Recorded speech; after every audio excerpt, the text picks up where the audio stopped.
అదే RTV app వార్తల్ని క్షణాల్లో చదివే అవకాశం ఉంటుంది. ఒక న్యూస్ పేపర్, ఒక టెలివిజన్ ఛానల్ మీ చేతుల్లో ఎప్పుడూ ఉంటాయి. మే నెల 13వ తేదీ ఎన్నికలు జరుగుతూ ఉన్నాయి. ఆ ఎన్నికల్లో వైఎస్ఆర్ కాంగ్రెస్ పార్టీ అభ్యర్థులుగా శాసనసభకు ద్వారకనాథ్ రెడ్డి, పార్లమెంటుకు మిథున్ రెడ్డి పోటీ చేస్తూ ఉన్నారు.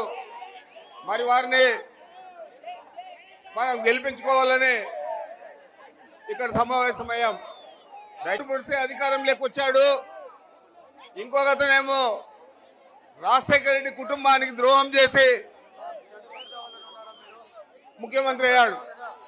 మన నాయకుడు జగన్మోహన్ రెడ్డి గారిని 16 నెలలు జైల్లో ఉంచిన ఘనత కూడా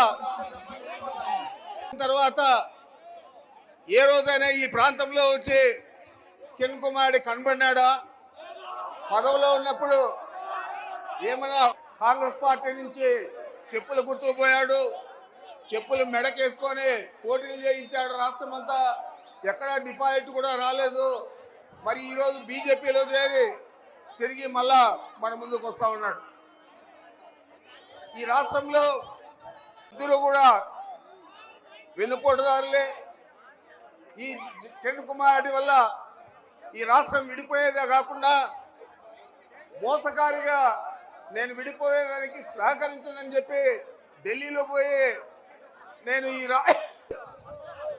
రాష్ట్రం విడిపోయిన తర్వాత పదవి నుంచి దిగిపోయి నేను రాజీనామా చేస్తా అన్నాడు.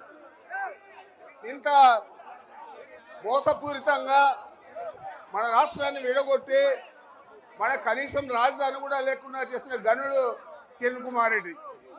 కాంగ్రెస్ పార్టీని నాశనం చేశాడు, ఈ రాష్ట్రాన్ని విడగొట్టి నాశనం చేశాడు, రాజశేఖర రెడ్డి గారి కుటుంబానికి అన్యాయం చేశాడు. మరి అన్ని రకాల కూడా ఈరోజు వచ్చి మళ్ళా పార్లమెంటుకు పోటీ చేస్తారని చెప్పి మన ముందుకు వస్తా ఉన్నాడు. మీకంతా కూడా తెలుసు,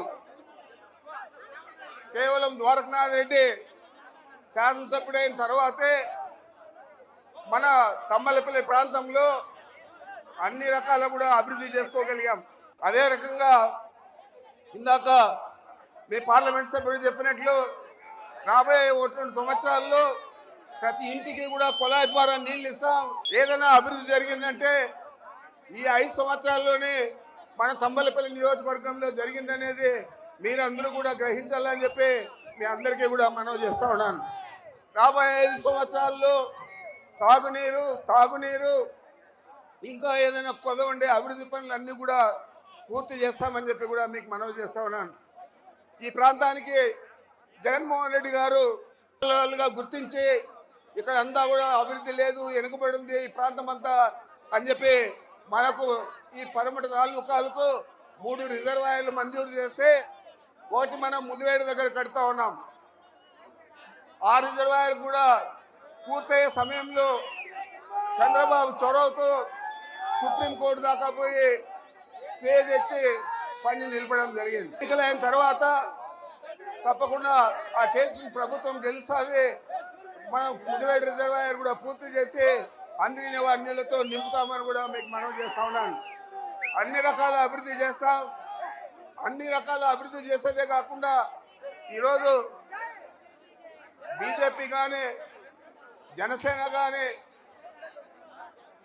టీడీపీ చంద్రబాబు కానీ చెప్పే మాటలు కానీ, వాళ్ళు రేపు రిలీజ్ చేయబోయే మేనిఫెస్టో కానీ ఏది కూడా నమ్మదగింది కాదు.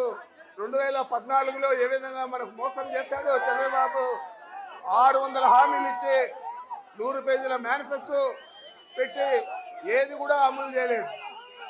అందుకే ప్రజలంతా 2019లో బుద్ధి చెప్పారు.